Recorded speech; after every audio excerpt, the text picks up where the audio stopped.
All right. Thank you, everybody, for joining another AI in construction webinar. As always, feel free to pop things in the chat. I'd love to have questions along the way. Otherwise, I'll kind of go through this and we'll have some time at the end. So today I want to talk about talent developments, de-skilling, and some of the impacts that we're starting to see AI have, not just in construction, but they're going to be very relevant to construction. So it's a good time to kind of raise it as a kind of a thing to consider, both as a problem that is starting to show up and is very likely to continue to show up, but also the fact that AI not only is the source of some of the problems, but can also be one of the ways to address that problem. And I'm going to talk about all of that today. So we're going to start with this idea of de-skilling. So let's start with what the problem is. We're starting to see, as you'll see in a moment, some early evidence that this is a thing.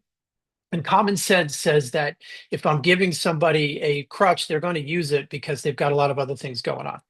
Then we can think about new ways to create and deliver learning. Now, this is really interesting in that these are such general purpose tools, and they're rapidly gaining more and more skills and more ability to actually do things. And we'll get into what I mean by that. So AI tools can actually really reduce the barriers to creating and deploying learning content. And the final one here is that AI itself is an area that is moving so quickly and is in such need of guidance and training so people don't burn too much time on what do you call it? On learning and so on. So if we can help make that faster and help make people give people the opportunity to learn from each other, it's its own thing, and we'll talk about that. So the question that I've kind of given the answer away to is, will agents and AI generally erode workers' capabilities? Well, the answer, no surprise, is yes. Forgive me, I went nuts speaking of being able to create imagery. I had some fun with ChatGPT, so this is a little bit on the bright side, but you get my point. So we've already had some evidence. Kind of interestingly, Microsoft was one of the more noteworthy studies that came out in January, resulting in a deterioration of cognitive faculties that ought to be preserved. Probably the most legalistic thing you're going to hear out of my mouth, certainly today. But basically, they're tap dancing around the fact that as people are leaning on AI to do some of their thinking for them, they're getting less good. And I don't think their brain is any different. I think maybe it's their confidence, but it doesn't matter what the cause is. The Their application of critical thinking and common sense and just brain power has been lessened by the presence of AI. And I think that's a really important thing for us to consider. Just because they may still have that basic capability, if they're not comfortable using it, it has the same result. And it's still early days. There's still a lot of studies, and trust me, there's going to be more. Um, but it starts to tell us that yes, that's true. University of Pennsylvania did the same thing with undergrads who, you would think are a little used to this sort of thing, but they also found that they weren't performing as well. Again, other studies have shown this for critical thinking and software developers, and we're starting to see there's more than this. I just didn't want to turn this into an academic presentation. The point is, we're starting to see that, not surprisingly, when you give someone a tool, the capabilities that tool can augment, also it can replace, and people don't use that capability as well. And if you don't use it, you often lose it. And we've seen this before, right? I don't know how many people on the call find that they're not as good at taking turn by turn directions while driving as they were 10, 15 years ago, but that's certainly true for me. Frankly, I'm not sure I was ever great at it, so the Google Maps was a savior for me. But we know that has eroded that faculty. Same thing with mental math. Again, you could argue how great people were at this in the 70s, but nobody even thinks to be good at it now. Same thing in the mid 90s. I probably knew a dozen phone numbers by heart. I only remember my family home from the 80s, and that's just because it's kind of embedded. So nobody really knows this. And these are just easy examples that I think people can just understand and walk away with. The broader point is AI is much more powerful than any of these technologies. And again, we're starting to see that it's having an impact. So why though? So, like I said, we mentioned some of these other technologies that have had this impact. Why is AI more? Why would we think AI is a bigger deal? Now, I kind of hinted at that it's a more general purpose technology than a Google map is or than a calculator. But what does that mean and why does that matter? So I'm going to walk through some reasons for this because they have an impact on your understanding of the problem, but also what you might choose to do with it later. So the first one is a big, big deal, and it's not just about learning. It's also about using AI. Just like the printed word, we default to trusting it. Its automation bias is actually a pretty well-studied thing. It didn't start with AI, it's just really bad with AI. And part of the problem is not only do we trust things that are printed, the things that we use to assume something is trustworthy are all true here, even if the underlying content is not. It's well formatted, it's grammatically correct, usually a plausible answer. All these are things that we look for trust, because in the rest of the world, outside of AI and outside of software, if something is well formatted, it's grammatically correct, and it looks like a good answer, it's probably because somebody spent real time on it and probably knew what they were doing. Real resources were spent to make the thing look good and look credible, which implies some amount of quality and certainly some amount of care. But because AI can spin that up in a minute or less, it doesn't imply that it's right. It just implies that it's really easy for AI to make it well formatted, grammatically correct, and a plausible answer. So, and the reality is, who has time to do everything? If I can offload some of my thinking, some of my mental work to AI, that's wonderful because I've got a whole list of other things to do. On the right here, I've got two screenshots of some of you may have even heard me talk about this, but this famous story where people had used ChatGPT for closing arguments and just for their work as a lawyer. You can't do that. And in one case, the person got a fine. Another one, I believe they were disbarred. So automation bias is a real thing. It's something to look out for. Obviously, it has an impact on learning, but again, it also has an impact on how people are going to operate with AI, or maybe we don't check things that we should check, a point that we will continue to make in other venues. So that's kind of one obvious one. Another one that's maybe a little less obvious for folks that don't spend their time thinking about learning, and a little bit of background, I'll say this again later, but my last startup, and I spent almost a decade looking at e-learning and how people learn and all that. So this happens to be an area of passion and interest for me. So anyway, the way you learn by doing is by doing the thing, right? And so if AI is taking some of the critical low-level work that builds intuition, well, are we missing something? So if I don't have, junior people going through specs to do submittal logs, are they losing something because they're not exposed to that work, to that constant kind of grinding work? Or running calculations. There's an old story about how investment bankers in their first 2 years would run a particular calculation called internal rate of return over and over and over again. So they built up an intuition for what a good deal is just by hearing it. Now I don't know how true that still is, but it gives you an idea. But similarly, having junior people draft agendas gives them an idea of what should be in a meeting, right? Or a summary, what should be important when you're kind of recounting something. So this work actually adds to the sum total of what you learn in the first couple of years, definitely out of school or out of, in your job. So, are we losing that? Well, the first answer is yes. And the second point is, was that always the best way to do that work? A point we're going to get to later. But nevertheless, it's a real thing right now. Another one that is very specific to AI is this idea of black box results. So, learning by reflection is actually more important than learning by doing. And what that means is after you've done the thing, you think back on it. You say, well, what just happened? Sometimes we do that consciously. Sometimes that's how our brains work. But the act of figuring things out means that you have to think about how they work. And if you're just getting an answer, you're not going to think about that. You don't have time for it. You're just going to take the answer, maybe, apply a sniff test and then move on. So a couple of things that come out of that. One of them is if you don't know what goes into something, you're not going to be as flexible a thinker and you're not going to be as creative. But the broader point here is reflection is actually a bigger part of learning than actually doing. Of course, there has to be some doing, but it doesn't mean very much if you haven't thought about it and really kind of onboarded the lessons from that. So that's a point we're going to get to in a little bit. So assuming that all that happens, what are the consequences? These are, again, kind of obvious that you wind up with a shallow expert pool. You don't have the same quality and breadth of thinking and of expertise. And that winds up meaning that when new things happen, people don't have quite the same repertoire. Obviously, when AI fails, if you have not been part of the process, you may not even catch that it failed. This is a little less true when you're asking it a simple question.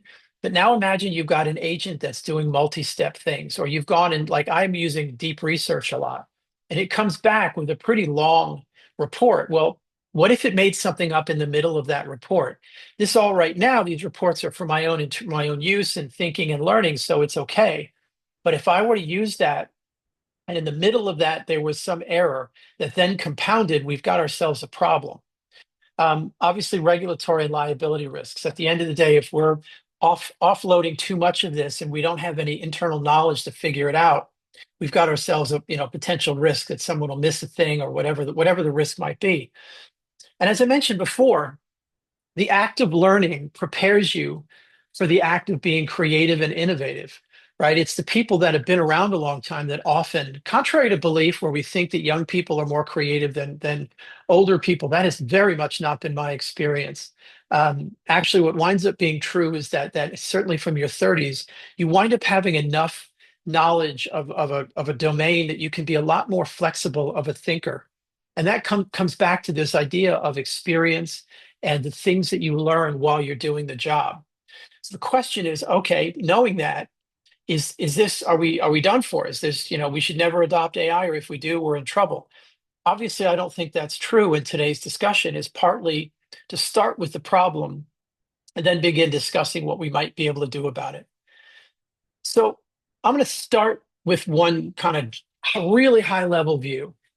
And that is the very first thing to think about. Whether you want to make this into a formal effort or not is very much up to you. But mapping out and really thinking about what skills are needed. Now, construction is such an old industry that we take for granted very often what skills are needed because they've been that way. They've evolved slowly, thoughtfully, and well, certainly carefully over time. IBM is an extreme example of a general point. In 2016, I believe it was, they mapped their skills across the company. Now, they did this because they were an early AI, even though you wouldn't know it, they were an early AI adopter and provider. So they were trying to do things in the e-learning and some other things. This actually meant that when they said we're not going to hire, I believe it was admin and some certain sorts of engineers, because they really knew what skills those people needed.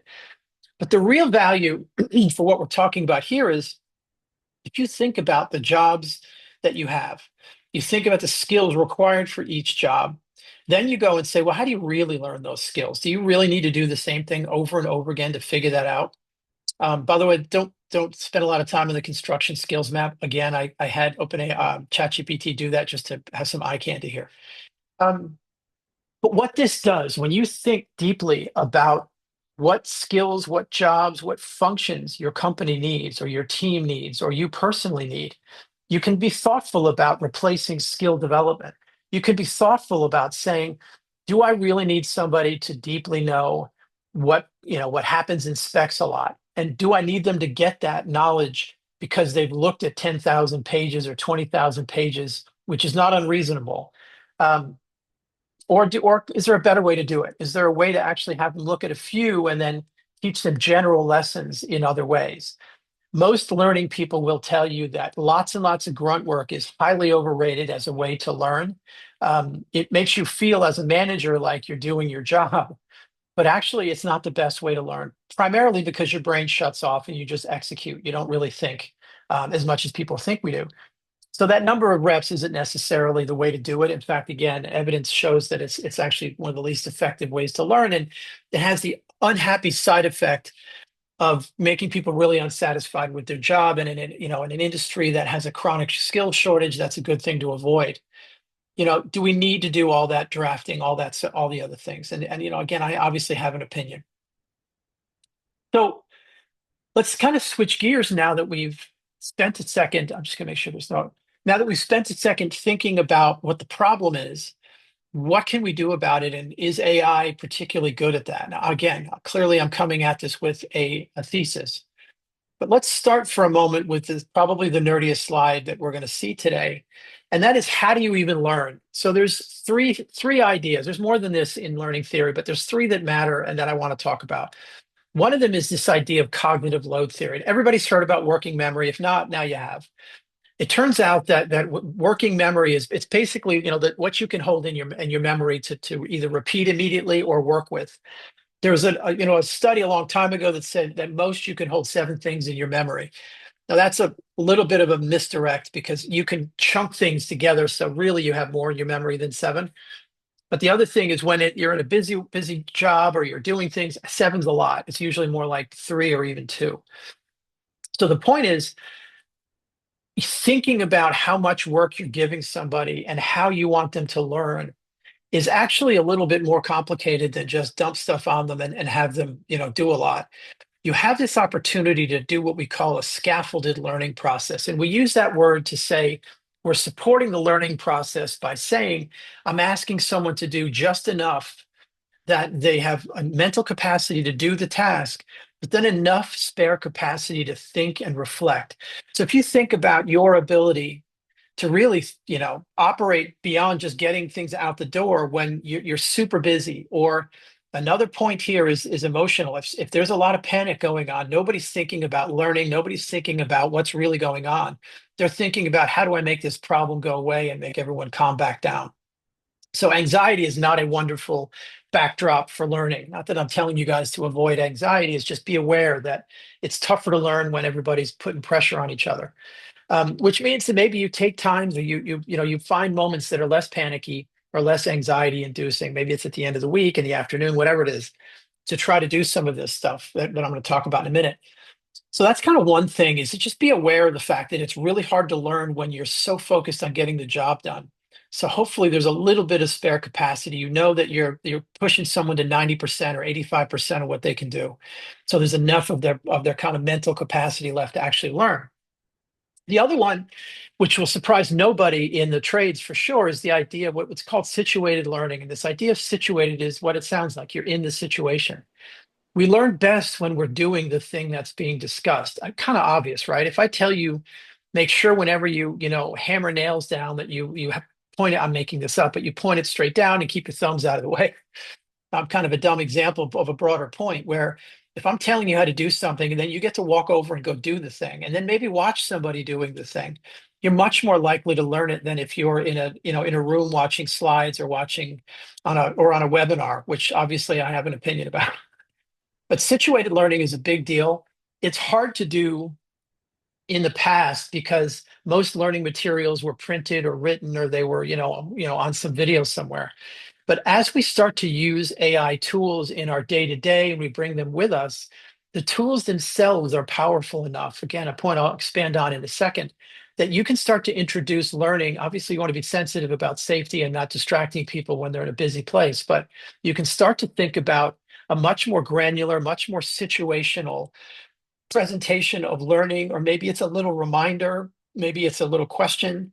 I mean, there's ways to do this that a a mentor would do, right? Now, obviously, AI is not going to replace all of what a mentor can be, but some of what a mentor does is thoughtful questions in the middle of doing work that focus your mind and help you to actually take away some learning from your activity instead of just getting it done.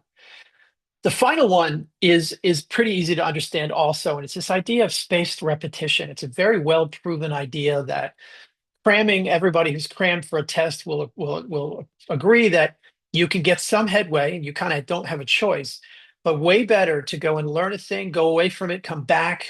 And there's actually a pattern of this where you want to be one day, a week, and a month. I mean, it's a little bit more complicated, but that's a good rule of thumb. So if you present an idea to somebody and then remember to send it to them again or expose them to it again in a week, then again in a month, and then maybe again in 2, 3 months, they're much more likely to actually learn the thing.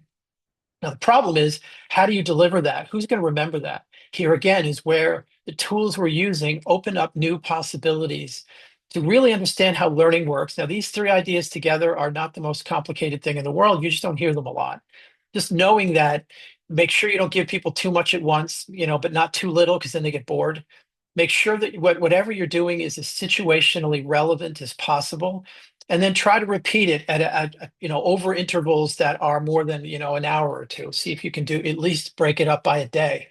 Not very hard and pretty well validated across learning. And the point is, through the tools that we're starting to use more and more, whether it's Microsoft Teams, whether it's ChatGPT, or it's some specific tools from different companies, increasingly we have the opportunity to ask that this be part of what we do and give some thought to it. Maybe you make someone on the team responsible, just like somebody has been responsible for safety. I'm not suggesting you hire a learning officer, but maybe one of the PMs, maybe who knows.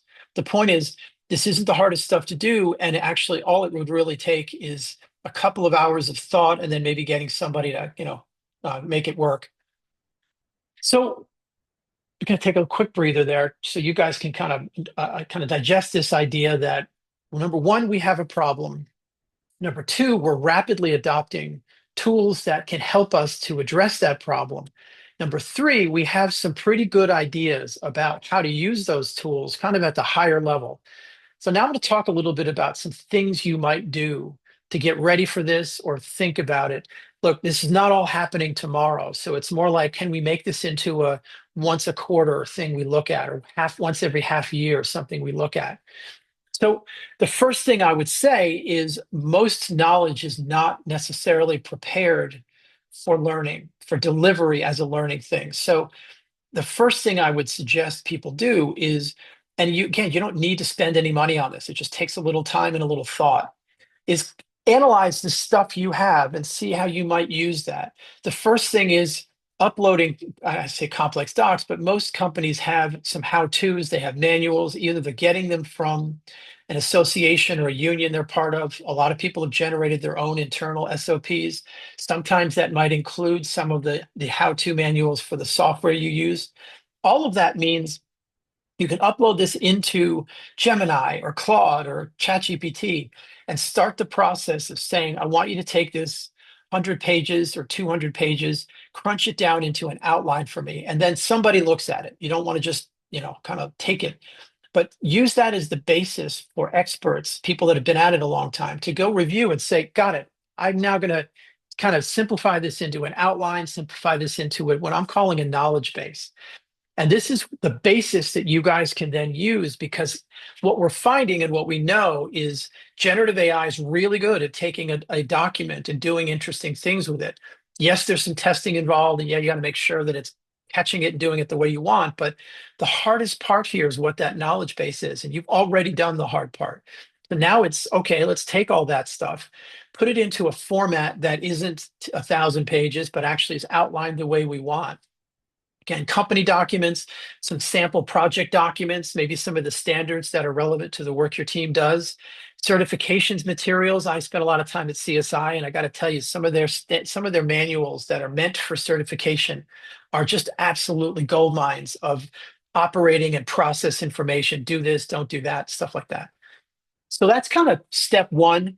And you can get this done over a couple of steps. Maybe there's a team that deals with it, but it's not as hard as it might seem. And the AI is frankly doing a lot of the grunt work. You get to go and take the output of that grunt work, apply some judgment, maybe make some tweaks, and you've got something really meaningful.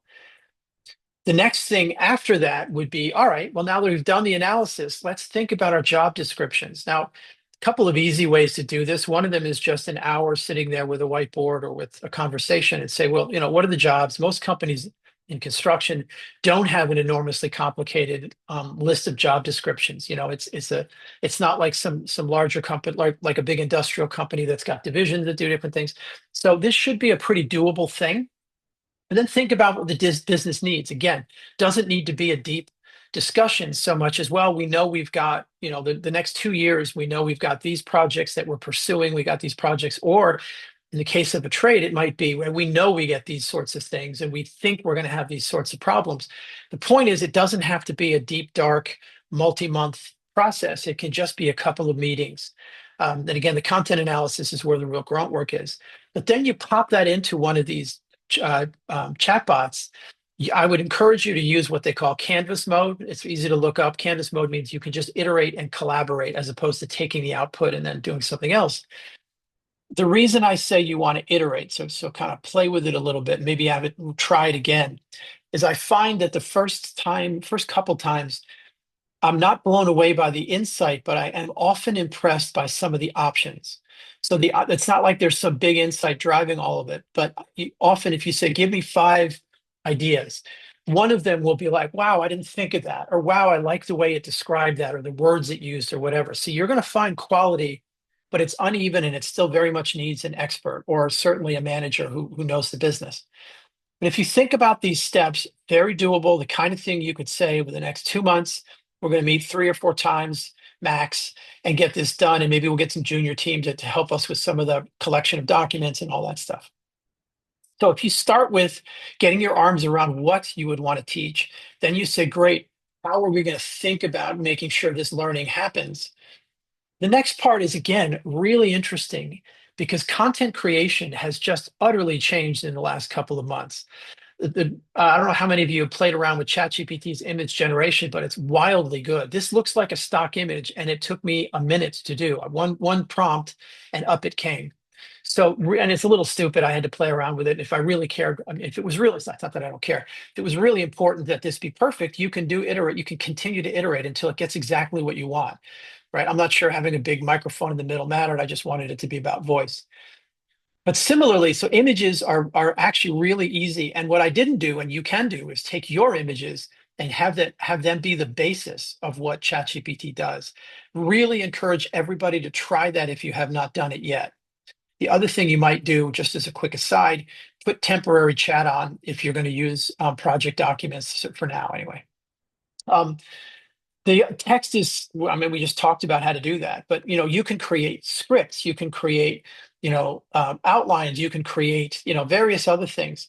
Once again, I would use Canvas mode because it allows you to go in line by line and ask the AI to augment something. You can write it in yourself. It's just a way more powerful collaborative mode. I think we're going to be using things like Canvas a lot more over the coming year or so because it's such a powerful way to work with AI and not just take what the output is, but do something useful with it. Voice, this is something that is way easier to do now than it was even 2 or 3 months ago. I use a product called Descript. Notebook LM does some interesting stuff. 11 Labs I found really expensive. Quite frankly, they're good to be part of a workflow, but not good on their own, I found. The other one that's wild is video. So I know Sora because I spent so much time in the ChatGPT interface, but there's a number of really, really good video creation platforms. Typically, what winds up happening is really interesting that they'll only let you do some number of seconds, but then you can take an older one, take a screenshot, and then make that the beginning of the next one. So making a 1 minute video that's really, really good and exactly like you want, it takes some work, but it's a lot easier than having real video. It's certainly a lot cheaper than paying someone to do it for you. So as you think about video, just know that already in the end of April 2024, 2025, you already have amazing tools, and you absolutely can expect that over the coming year, it's just going to get better and better. Where maybe you take an old video and have it do things for you. In fact, you can kind of do that now. Just the ability to tell it what you want and then tell it how to tweak what it gave you is becoming so much better that people that don't know how to do this stuff in terms of video, in terms of image, all that stuff, it's really removing the need for that type of skill. So Danny asked a great question about transcribing existing videos. Go to Descript first. Yeah, there's a bunch of them, but I like Descript, so it's I think at descript.com. There's a few things I like about them. One of them is they give you the transcription, then you can go into the English, like the text, and pull a word out, and it'll make an edit for you. So, if anybody's, again, back to this idea of not needing the skills that you used to need. I'm never going to learn nonlinear real editing where you can move things around and do all that fancy stuff. I have no interest in that. You can just go in Descript. You can just grab the content in English, like the text, pull it out, move it around. It just gives you really easy tools to use. So yeah, I'd go there first. The reality is there's a lot of tools out there. I just find Descript is kind of made for that. It's actually a podcasting platform, among other things. So it's made for that kind of limited skill editor, limited skill transcription.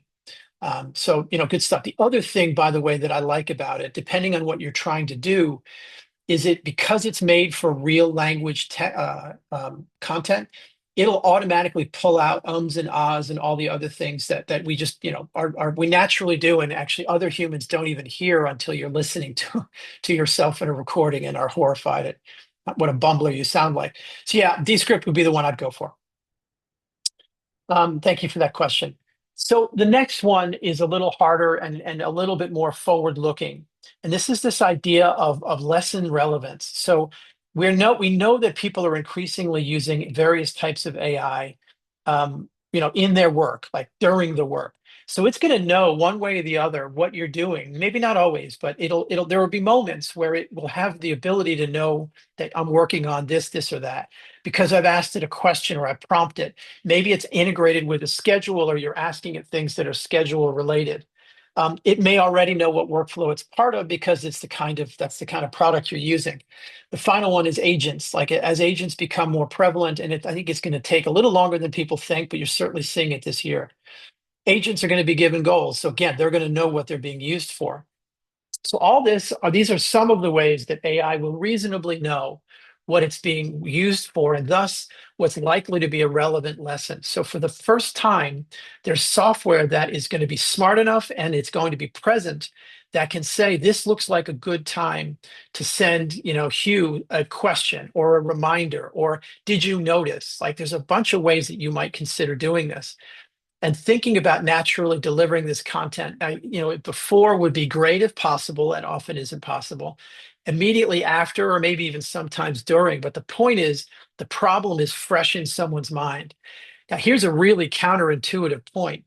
It is way better to ask someone a question about something before they learn it than it is to do it after. You still want to do it afterwards. But asking a question beforehand has been proven to be a really powerful way to learn something, because then you're paying attention to what that question was about as you do whatever it is you do. Frankly, questions that people haven't been prepped for also will annoy them. So just be aware of the fact that not everything is there are two sides to every coin. But and again, as you'll see at the end, I'm happy to talk to anyone. This is a really important thing, and anyone that wants to kind of dig into this, grab me later, and I'm happy to talk about it. This idea of workflow integration, so multimodal AI. The other thing is AI, as I just showed you, really good at images, really good at video, going to be in the tools you're using. And whether somebody meant to build it in there or not, it's usually part of the LLM that their product is based on. So this idea of inline learning is much more possible than it would have been before. And then thinking about an inconvenient, interruption. Some of you may remember Clippy from way back in the 90s, which, is like famously the most annoying helper ever. Microsoft would put this thing in that was a paperclip, and it would pop up when you didn't, all the time, to show you about all the wonderful new tools that they'd created in their Microsoft Office. And everybody went nuts, and I think it took them like 2 years to get rid of it. So we obviously don't want that. But that's just user experience. That's software teams have been worrying about this exact problem forever. So it shouldn't be something you can't handle or you can't get good advice on, or certainly you can test it. And if people get annoyed, you do it differently. The point is, we have possibilities we didn't before. And really, today's discussion is making you aware of a problem, some possible solutions, and maybe some things that you might do or at least consider doing over the coming months. Because this is happening, and it's happening pretty quickly, especially for younger folks. And ultimately, the other thing I didn't put in the deck here, the people we are most worried about are the ones most likely to be using AI, right? I'm not worried about a 45-year-old forgetting how to do things or never learning, or gaining intuition. I'm worried about someone in their 20s who's new and is probably a heavy user of ChatGPT anyway, or one of the AI tools. So that makes it doubly relevant. So, as I've kind of hinted at here, it lowers friction to create and personalize. Personalization we haven't talked about too much, but certainly you can make it relevant to you, the project and the work being done. This idea of just-in-time microlearning. So microlearning is actually a pretty well-established idea. Instead of giving somebody an hour's worth of, video or whatever, we're going to have them get little snippets here and there. Maybe it's 5 minutes, maybe it's, some text. But also this idea of democratizing mentorship, excuse me, making it a little easier to have someone act as a mentor, either through the AI, so the AI, kind of empowers them and gives them more ability to reach people, or just delegating it to the AI, depending on what we're talking about. So this is sort of back to the theory a little bit, but this idea of you learn, you do, and then you think about it, is really, really powerful, and AI can help at each one of those phases. Interestingly, way back, I actually created a product that used AI to do daily reports. This is in 2018. And the original reason we built that is we had created a tool that would call you based on your, like literally call your phone based on what was in your calendar. And if it saw a meeting with whatever you told it to look for, it would call and say, how did that meeting go? So it was actually a post-meeting journaling tool that would transcribe what you did, and then you could do analysis on it. And the value there is very often learning is about coaching. It's about working on one thing, like, oh my gosh, I got to do better at closing, or I got to do better at opening, or whatever it might be. This is a nice way to reflect after the fact on a meeting and use that to learn. Point being is that the reflection side of it has been around for a long time, and it's way easier to do now than it was in 2018. So you think about, the LLM, then you create some prompt libraries. Again, easier to do than it sounds like.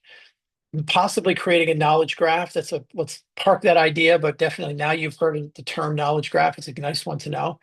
And then, you may or may not use a learning management system. If your company's using one already, it can be a good way to keep track of what you're doing. They're catching up, and of course, they have every interest in being part of this. In fact, they may help with some of what I'm talking about. But then, this is where the experts come in: content validation, bias, and make sure that the IP you're using, and then figuring out, how are we measuring? The delivery of this can often have some measurement in it, and you can often link, okay, well, it sounds like Hugh's getting better at doing submittal logs, let's call it, because he's been learning about it, and I've found that they're better. That's really up to you guys. Just know that it's really made it easier to do than it was. So kind of summarizing what I was saying before, creating a knowledge base is a good idea for a couple of reasons. One of them is this learning thing. The other one, though, is it crystallizes why your company is better than the competition. So it might wind up being useful for pursuit anyway. But chatbots, agents, other tools are all going to be able to access this. There's a product out there, or a standard out there called Model Context Protocol that's going to make stuff like this even easier. We're going to talk about that in, I think, the next meeting. But the point is, it's just the infrastructure is there to make this knowledge base a lot more accessible than it would have been in earlier eras. Again, they can create, organize, and index your content, helping you keep track. I find one of the problems with chatbots, ironically, is they can create content so easily you wind up with too much of it. So having them help you to organize and then index it so you can find it later is really useful. So look, I obviously feel strongly about this. This idea of deskilling freaks me out a little bit. I think it's a problem across industries, and I think it's a real problem in construction. So would love people to just keep that in your mind as things progress. I think that not creating the knowledge base itself just makes a lot of sense, and would be smart to be a priority. Obviously, you make your own choices. Um,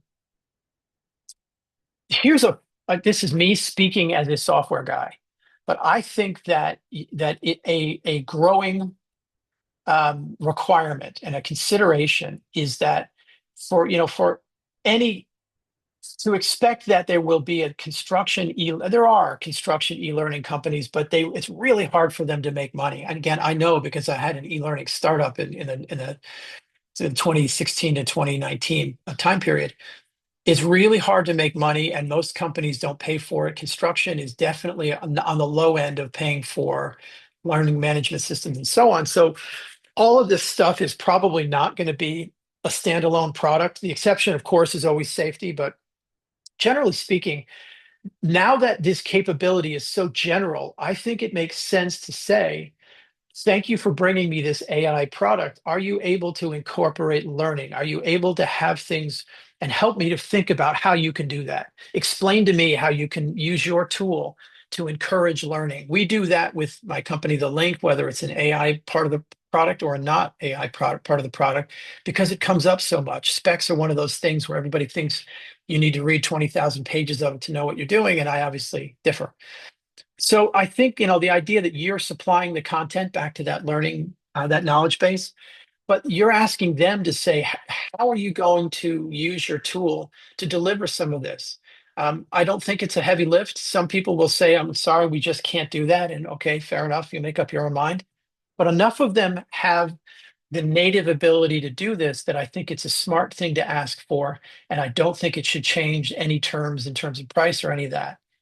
Obviously, I have an opinion, and not everyone will share that opinion. But the point is, we now have with AI these pretty general purpose tools that can be used for this, as well as the main reason you're doing business with them.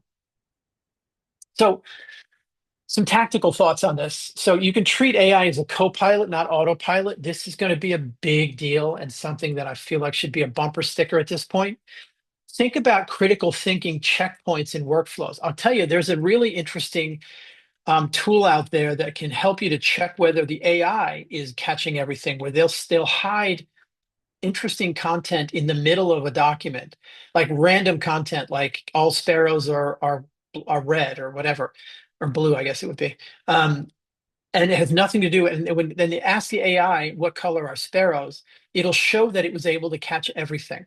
The same thing you can do for humans, which is to say, or for your workforce, is along the way ask questions or make sure they caught something. You kind of do this anyway, but just think about it. Rotating manual practice to preserve baseline competence. So maybe one spec division out of an entire project. The other thing here is explainable AI tools. Our friends at Anthropic are really lowering the bar here, or lowering the barrier, I guess, to to explain what's going on. But the point is, wherever possible, make sure that the answers have a little explanation so you know what's going on. And then this idea of teaching people how to think, like that should be part of mentorship anyway. But how are you framing problems? What are some ways to verify things? What are some rules of thumb and heuristics that work for you? So here's some ideas that you can take or leave, but I think they're going to become part of managing a team to a degree that maybe was less true when AI wasn't augmenting and being such a useful part of the workflow. So, kind of recapping a lot of that is, the over reliance on AI is going to risk de-skilling. We got to pay attention to this. AI can really accelerate learning when you're applying learning theory and actually really thinking about how learning happens. You don't need to be a chief learning officer. This is some pretty straightforward stuff. Again, be relevant. Don't give them too much at once, and repeat it over time as opposed to all at once. So I think there's a real opportunity here. I'm gonna move a little bit quickly. I'm gonna skip that one and just keep going. So the final thing that I'll point out is AI itself is a learning requirement. So it's fundamentally new, right? So I think it's similar to the introduction of computers to work in the 80s. Most people don't remember that, but this was a huge point of stress for a lot of people that weren't at sort of the cutting edge. Like, I looked at my mother and my father. My father was where I clearly get the nerd from. He went nuts on this sort of stuff. He learned how to write DOS, all that, and he was a banker. It's not like he was a technology guy. In contrast, my mother never got into it, and it was a huge point of stress that she didn't really know how to use computers until like 15 years later. And it shouldn't have been, and there just weren't a lot of opportunities to learn. I think AI is similar to that, and some people are digging in. If you're on this call, on this webinar, you're probably one of the people digging in. But there's going to be people who need a little bit of help. And the point here is this isn't the same as Excel versus SAS, which itself has been a long process. SAS didn't really introduce new risks. Not, I mean, some, but not really. And it really didn't change workflows. It made them better. It made them tighter. It maybe made them more integrated. But you were doing a lot of the same things in SAS that you were doing in Excel, whereas in AI, you're really doing different things. You're asking it questions, you're asking it to solve things, so on and so forth. Because it's new, there's more value in learning. Are you doing prompting clinics? Maybe you're teaching people, having them come to some of the best free webinars on the web. I don't know who that would be, but I've got some thoughts. But the point is, there's value in spending time to make sure people learn this so they don't get left behind and don't feel left behind. What makes that even more complicated is, unlike other software, we're really building the plane as we fly it, and the plane is flying faster than anything else. So, earlier tech changed so slowly that the difference between Windows 93 or 95, I guess it was, my gosh, in Windows 2000, it was more buttons, but it was basically the same thing. That's not true with AI. Like, fundamental things are still changing. So, like, how you prompt has changed. How much you can trust them has changed, in that you can trust them more, but you still have to be vigilant. What they can do expands almost monthly. So you can think about three levels of these tools. You got chatbots, which, basically you're interfacing directly with the model. Point solutions, which are like, brands that you're hearing about, whether it's my company, The Link, or Trunk Tools, or so on. The big one everybody's going to use the most is in-platform solutions, right? And actually, I think this is way better than using ChatGPT if you're working for a company. But Copilot's a big one. So it's really important to remember that people need to learn how to use this, and it's more than just a half an hour how-to. It should be an ongoing series of opportunities. Um, so kind of coming in for a landing here, so to speak, I mean, with these plain metaphors. When you think about it, learning strategy for fast-moving tech, try to separate the general from the specific. What are general points about what AI is? How does it even work? Starting to build an intuition and giving people the opportunity to kind of themselves build an intuition and play with it. Then you're going to think the specifics. You just still need to learn how to use a tool, but that often is going to be much more quick little how-tos. Maybe it's little videos. Maybe you're just telling the AI how to teach, how to use itself. Um, like how to use Copilot or what's ChatGPT good at, so on. These things are going to change, and they're changing again really quick. But giving people a comfort level and a healthy suspicion of I think is a general point that is going to last. It's not something that's going to run out of relevance. So kind of bringing it all together, some key takeaways here is I think you should encourage experimentation, have people play around with this stuff, even if it's for planning a birthday or whatever it might be. You just begin to get more comfortable with it, but also get a real sense of its limits. One of the problems I think right now is if you're listening to the wrong things, it sounds like the robots are going to take over in 2 years. We're all going to be screwed, and that's the end of humanity. Or the lighter version of that is someone's going to fire me in the next 3 years because AI is going to take my job. I'll tell you what, nothing reassures somebody about the security of their job more than trying to do an even mildly complicated thing with AI and realize it runs out of gas pretty quickly in terms of its capability and its complexity. So I think experimentation, learning is one huge reason to do it, but another good one is to give people a little reassurance that these things are still really useful, but really limited. It's like saying that an intern is going to take over your job in a year. Very much not true. So again, I also think that spending time on privacy and IP policies is worth it, and not a lot of time, but just think about things like where does project data get used? How do you what, how do you have a policy about the last person to see something can't be an AI, it has to go through a human, so on and so forth. This is where lunch and learns make a lot of sense. There's plenty of people that'll do this. Vendors will do this. I do this stuff all the time. It often, the other one I've found really powerful when you hear about people doing interesting stuff, people that are in the work, people that are in the field, that are operating in the business, they figure something new out. Celebrate that because it gives people ideas about how they might make their own work easier. A really cool example happened recently where I'd been doing some work with SmackNow, and one of the guys that had paid attention to the webinars I do with them learned a little bit, felt comfortable, used ChatGPT to figure out how to make their timesheets. This is a subcontractor, make their timesheets more reactive, and like it highlights rows and so on, so you don't get lost because they're really, really big spreadsheets. Look, that's a really small thing, it sounds like, but it's a big deal because now all the people using that timesheet, their life is just a little bit easier. And look, he didn't pay anyone to do it. He spent probably an hour, maybe two, playing around, figuring it out, made it work. And now the next time he does it, he's more comfortable and it's going to be, that's not going to take 2 hours. He knows how to do that sort of thing. And literally, it wrote code for him, told him where to put it, told him how to save it as a template. And now he's got something really interesting done. Well, we told that to other people, and it just opens up the idea that you don't need to be an IT consultant to do interesting, useful things. And I don't need to pay 5 grand to some external consultant to do something. I can do it myself. One of the points we often bring up is construction is loaded with problem solvers that are good at using tools.